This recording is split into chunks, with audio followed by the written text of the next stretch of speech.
हाँ जी बेटा, next article is circuit theory दे विच असीं pure resistive circuit and pure inductive circuit कर चुके हैं।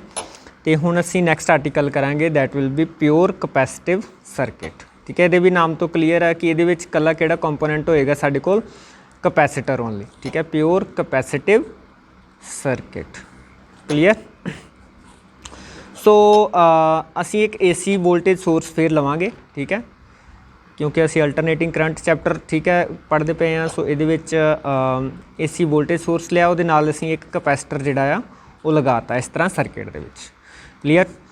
सो लैट द वोल्टेज सोर्स दी जिहड़ी वोल्टेज हैगी उन्होंने असी लिया V = V0 sin ω t। Clear. At any instant voltage हैगी है साडे कोल। सो लैट अस सपोज कि असी की कीता, ठीक है, कि असी किसी इंस्टेंट ते देखा इस सर्किट नूं। ठीक है, ये करंट जिहड़ा I फ्लो कर रहा सीगा, इनू असी लिख सकते हैं एट एनी इंस्टेंट। ठीक है, जिस इंस्टेंट ते असी देखा उस वक्त ठीक है जिहड़ा करंट सीगा I इस डायरैक्शन च क्लॉकवाइज सर्किट दे विच फ्लो कर रहा सी। ठीक है, सो जदों इस तरह करंट फ्लो करेगा तो ये जिहड़ी कैपेसिटर की प्लेट है, लैफ्ट प्लेट है पॉजिटिव चार्ज हो जाएगी, positively charge, right plate negatively charge हो जाएगी। क्लीयर, क्योंकि यह पॉजिटिव होएगा नेगेटिव होएगा। ठीक है, सो पॉजिटिवली चार्ज वाली प्लेट पॉजिटिव चार्ज आ जाएगा, राइट वाली तो साढ़े को नैगेटिव आएगा। अगर ये क्यू है तो ये की होएगा माइनस क्यू होएगा। ठीक है, सो लेट अस अज्यूम कि कैपेसिटर की कैपेसिटी की हैगी है C हैगी। क्लीयर। सो हुण असी ये वोल्टेज लूप लगावांगे, किरचॉफ वोल्टेज लूप। जदों आपां किरचॉफ वोल्टेज लूप लगावांगे इस सर्किट दे विच ते साडे कोल इक्वेशन की बनेगी V - Q/C = 0। Q/C हुण कित्थों आया देखो। ठीक है, voltage potential difference across the plates of capacitor साडे कोल रिलेशन हुंदा ना Q = CV, तो V क्या आएगा Q/C। क्लीयर। सो असी डिफाइन किया है कि कैपेसिटर की एक प्लेट ते चार्ज Q हैगा, तो potential difference across the capacitor की होएगा साडे कोल दैट इज़ Q/C होएगा। सो किरचॉफ वोल्टेज लूप दे विच असीं Q/C की वैल्यू पुट करती है। ठीक है, पोटेंशियल की। सो इत्थों साडे कोल की आ गया, इट इंप्लाइज V = Q/C। ठीक है, इत्थों राइट साइड ते लै जाओ Q/C नूं पॉजिटिव है, Q की आएगा Q = CV। क्लीयर। हुण V की वैल्यू साडे कोल की हैगी है V = V0 sin ω t, because आपां AC सोर्स लगाया है तो साडे कोल Q की आएगा Q = C V0 sin ω t।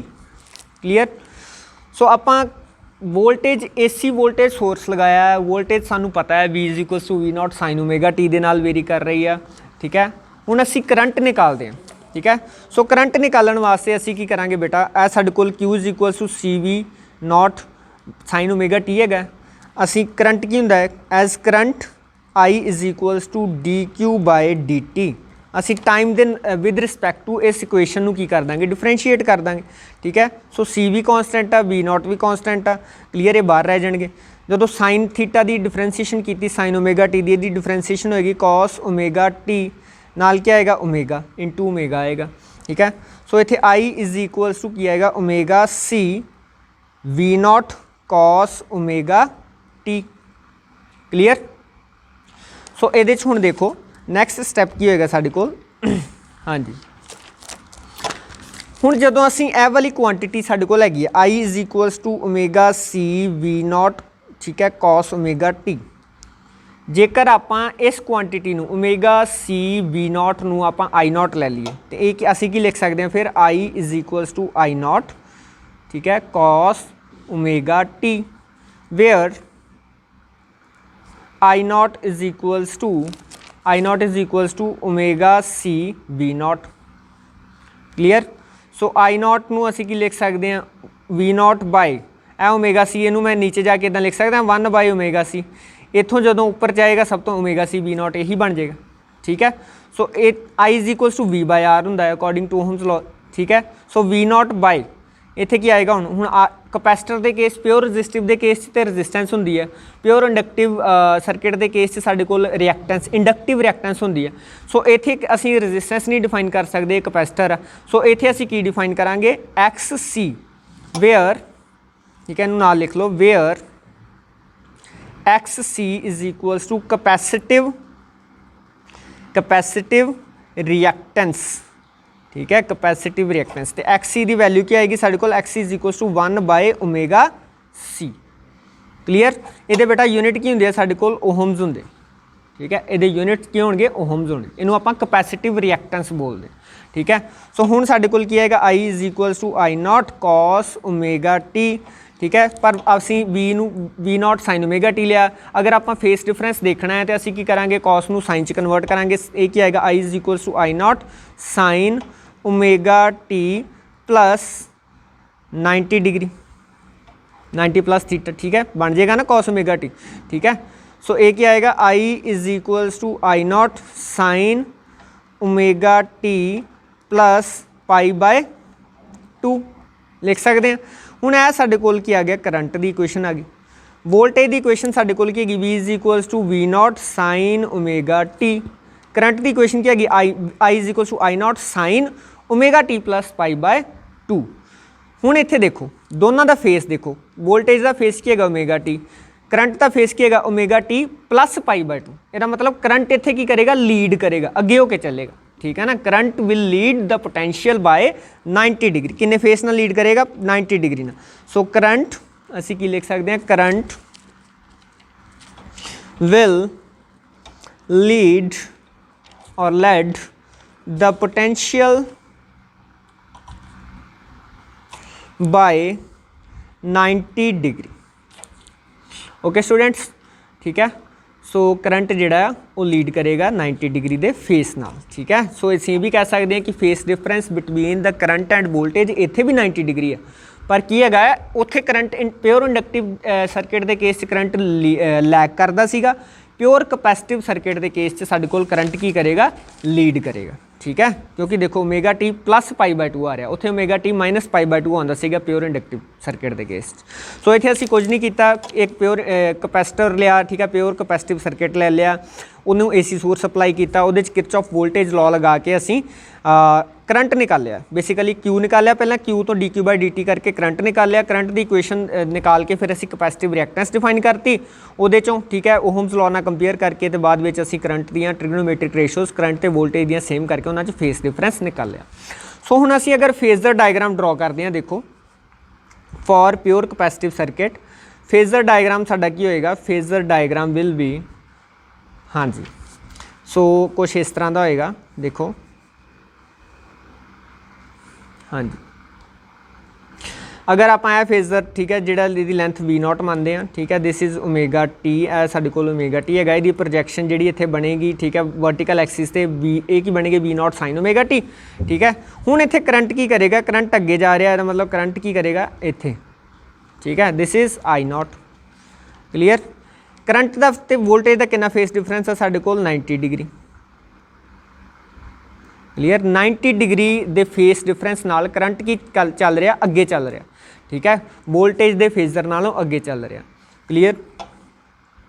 सो ये साडे कोल phasor diagram for pure capacitive circuit है। इत्थे हुण वी वोल्टेज की इक्वेशन की V is equals to V0 sine omega T, तो करंट की इक्वेशन की I is equals to I0 sine omega T plus π/2। Clear.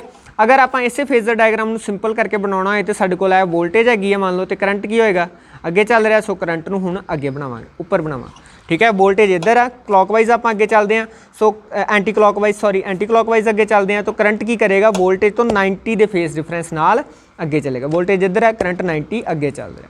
Clear, ठीक है। सो next is wave diagram pure capacitive circuit के case में असीं हुण वेव डायग्राम जिहड़ी ड्रॉ करांगे कि जिहड़ी करंट ते वोल्टेज दीयां वेव्स हैगियां, ठीक है ना, वो किवें ग्राफिकली उन्होंने रिप्रजेंट करांगे, ठीक है, वो वेरीएशन जिहड़ी टाइम दे नाल करंट ते वोल्टेज की वेरीएशन। सो इहदे विच देखो वेव डायग्राम की हैगा साडे कोल बेसिकली, हाँ जी, वेव डायग्राम